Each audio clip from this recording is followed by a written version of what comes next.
Olá, meu nome é Alfredo e neste vídeo damos continuidade à série sobre como comparar infinitos. Neste vídeo em específico nós vamos ver como estabelecer um critério para dizer que dois conjuntos são iguais ou de igual tamanho, certo? Então vamos voltar à comparação estabelecida no paradoxo de Galileu para a gente extrair qual é a pista do que a gente deve fazer. Vejam só, nós vimos, né, que se a gente toma dois conjuntos de números naturais e dá nome a eles de 1 e 2, nós podemos fazer um mapeamento dos naturais de 1 nos números pares dos naturais de 2, certo? Fazendo a operação de multiplicar por 2.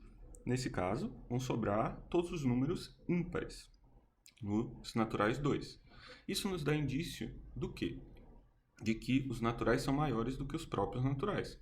Mas nós sabemos que isso é falso, certo? Não é verdade. A conclusão aqui é negativa, certo? Então, esse é o cuidado que a gente vai ter na hora de fazer essa comparação.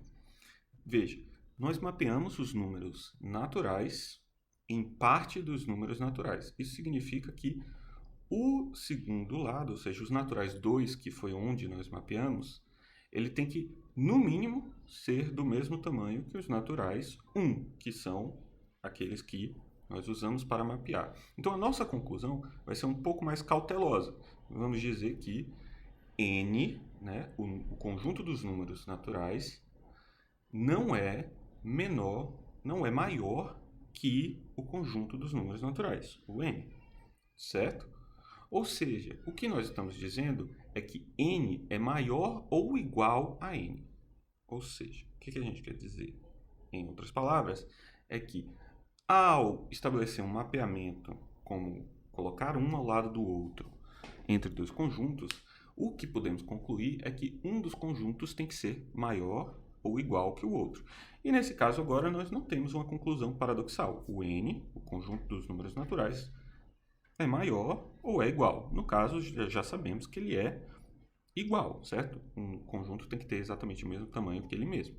Então, damos prosseguimento a o critério de igualdade para tamanho de conjuntos, certo? Como estabelecer que dois conjuntos são iguais, né? Critério de igualdade para tamanho de conjuntos. Como que definimos isso? Veja, dois conjuntos A e B, certo? Se eu tomar dois conjuntos quaisquer A e B, nós vamos dizer que eles têm o mesmo tamanho quando existe um mapeamento que vai de um elemento a outro elemento, ou seja, eu mapeio como fazer duplas, né? Como fazer duplas entre os conjuntos A e B. Veja, o que isso significa em linguagem mais tradicional na matemática? Significa que nós estamos estabelecendo uma função bijetora entre os dois conjuntos, certo?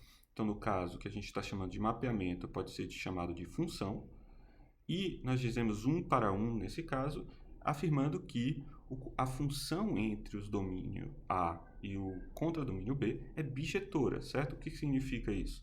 Significa ser sobrejetora, ou seja, nenhum elemento do B deixa de ser mapeado e ela é injetora. Cada elemento de A se mapeia exatamente a um elemento de B. Isso significa basicamente aquela ideia que trabalhamos no vídeo anterior de formar pares, né? Um de um conjunto e outro de outro. É uma ligação dura de sempre um cara a um único do outro, certo? Então, esse vai ser o nosso critério.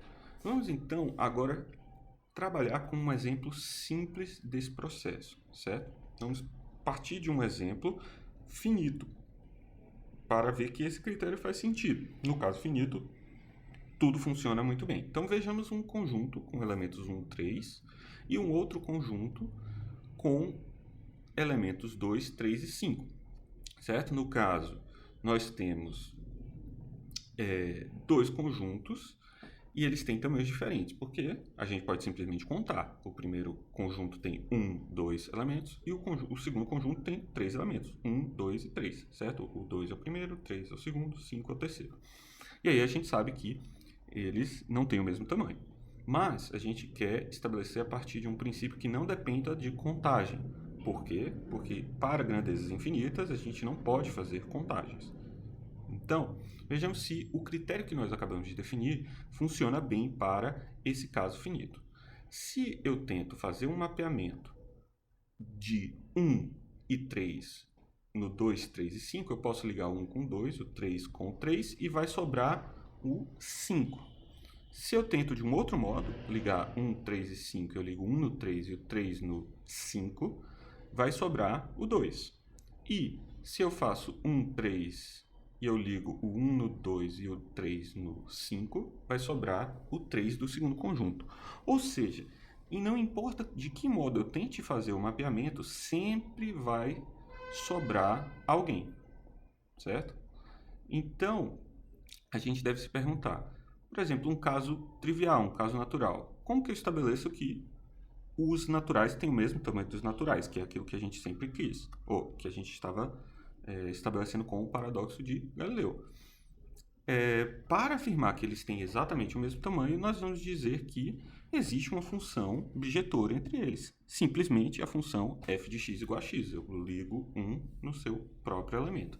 E essa função é um mapeamento 1 a 1. Nada deixa de ser mapeado e cada elemento é mapeado a exatamente um elemento. O número 2 é mapeado no 2, o 3 é mapeado no 3 e qualquer número 100 dos naturais vai ser mapeado por um número. Qual? O 100. O 100 se mapeia exatamente no 100. Então, todo conjunto tem o mesmo tamanho que ele mesmo, que é algo natural. Mas isso a gente faz aqui para verificar que a nossa definição satisfaz as nossas intuições básicas. Ela parece funcionar bem para o caso finito e ela estabelece que conjuntos têm o mesmo tamanho que eles mesmos, certo?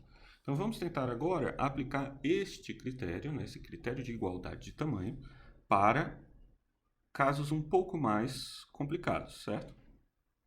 Vejamos o seguinte. Se a gente tomar os números naturais e os naturais asterisco, lembra, os naturais asterisco são os próprios naturais, só que em vez de começar do 0, nós começamos do 1. Certo? Então, como estabelecer um mapeamento 1 a 1 entre esses dois conjuntos? Certo? Eu começo 1, 3, 4 e 5. O que eu faço para mapear esses dois? Eu posso ligar o 0 no 1, o 1 no 2, o 2 no 3 e assim por diante. Então, eu estou ligando todos os elementos ao seu sucessor, digamos. Eu estou ligando o 0 no 1, o 1 no 2. Que função seria essa? Essa função seria f de x igual a x mais 1. E aqui a gente pode provar, né? A gente consegue verificar, ter um sentimento de que funciona, mas ela é uma função bijetora, certo? É uma função 1 a 1 entre os dois domínios, certo? No caso, nenhum elemento deixa de ser mapeado e cada elemento de onde eu parto se liga a exatamente um elemento do outro conjunto, certo? Então, a gente conclui que o tamanho dos números naturais é exatamente igual ao tamanho dos números naturais asterisco, ou seja, os naturais sem o zero. Isso significa que tirar um elemento dos números naturais não vai afetar a nossa capacidade de... ou não vai afetar o tamanho dessa grandeza, certo? E, então, só repetindo o critério, agora falando em linguagem mais matemática, a gente vai dizer que dois conjuntos A e B têm o mesmo tamanho quando existe uma função bijetora entre os dois domínios, certo? De A em B. Certo? Então, vamos ver um caso um pouquinho mais complicado, né?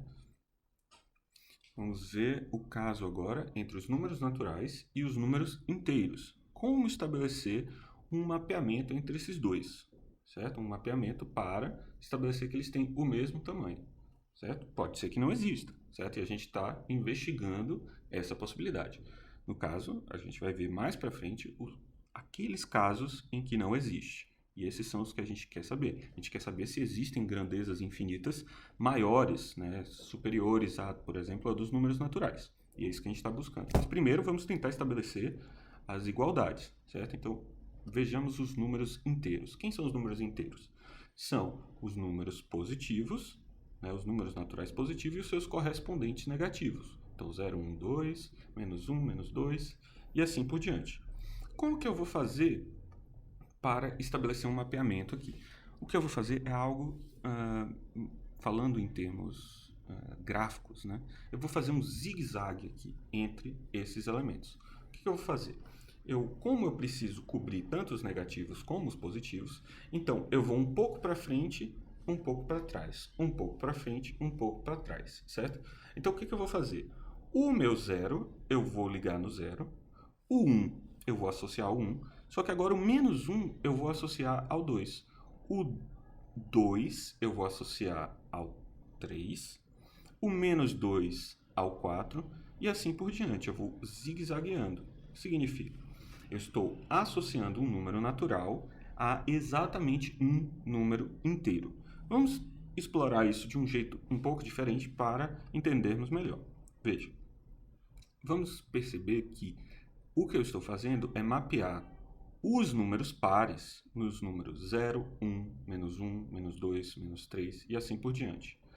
E, ao mesmo tempo, eu estou mapeando os números ímpares, certo? Dos naturais, nos números positivos.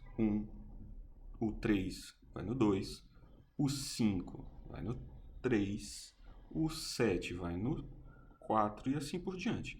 O que a gente está fazendo em termos mais claros, certo? Vamos escrever quem é essa função. Veja, se a gente perceber, o que a gente está fazendo no caso dos pares é dividir por 2, certo? Estamos dividindo por 2. 0 dividido por 2, 0. 2 dividido por 1, por 2 dá 1. 4 dividido por 2 dá 2. Só que a gente inverte o sinal, fica negativo, certo? Então, no primeiro caso, a gente está fazendo x sobre 2, negativo. E no segundo, a gente está fazendo x mais 1 sobre 2. Perceba, 1 mais 1, 2, dividido por 2, 2. 3 mais 1, 4, dividido por 2, 2.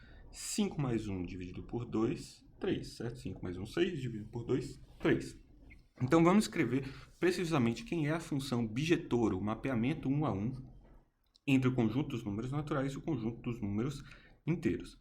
Vai ser, então, menos x sobre 2, se o x é um número par, e vai ser x mais 1 sobre 2, se x é ímpar, certo? F, nesse caso, é uma função 1 a 1, uma função bijetora, como nós queríamos, certo?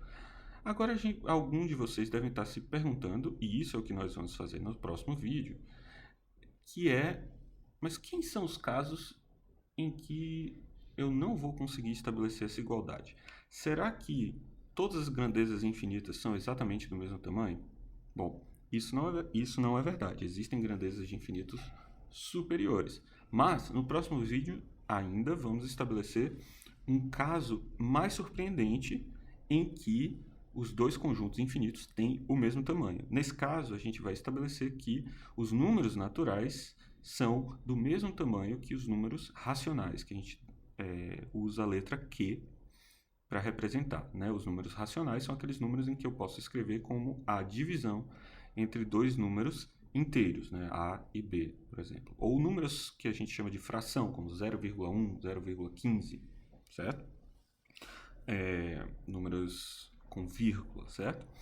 Esses números, eles são os números racionais e eles têm exatamente o mesmo tamanho dos números naturais. O que torna isso extremamente surpreendente é o fato de que, se você refletir um pouco, você vai perceber que entre o 0 e o 1, certo? Entre dois números naturais, existem infinitos números racionais, né? Só você pensar 1 sobre 10, 1 sobre 100, 1 sobre 1000, todos esses são números diferentes e todos esses estão entre 0 e 1, certo? Todos esses têm um valor fracionado, né? 0,1, 0,1 ou 0,01 e assim por diante, né? Então, eu tenho uma infinidade de números racionais entre apenas dois números naturais.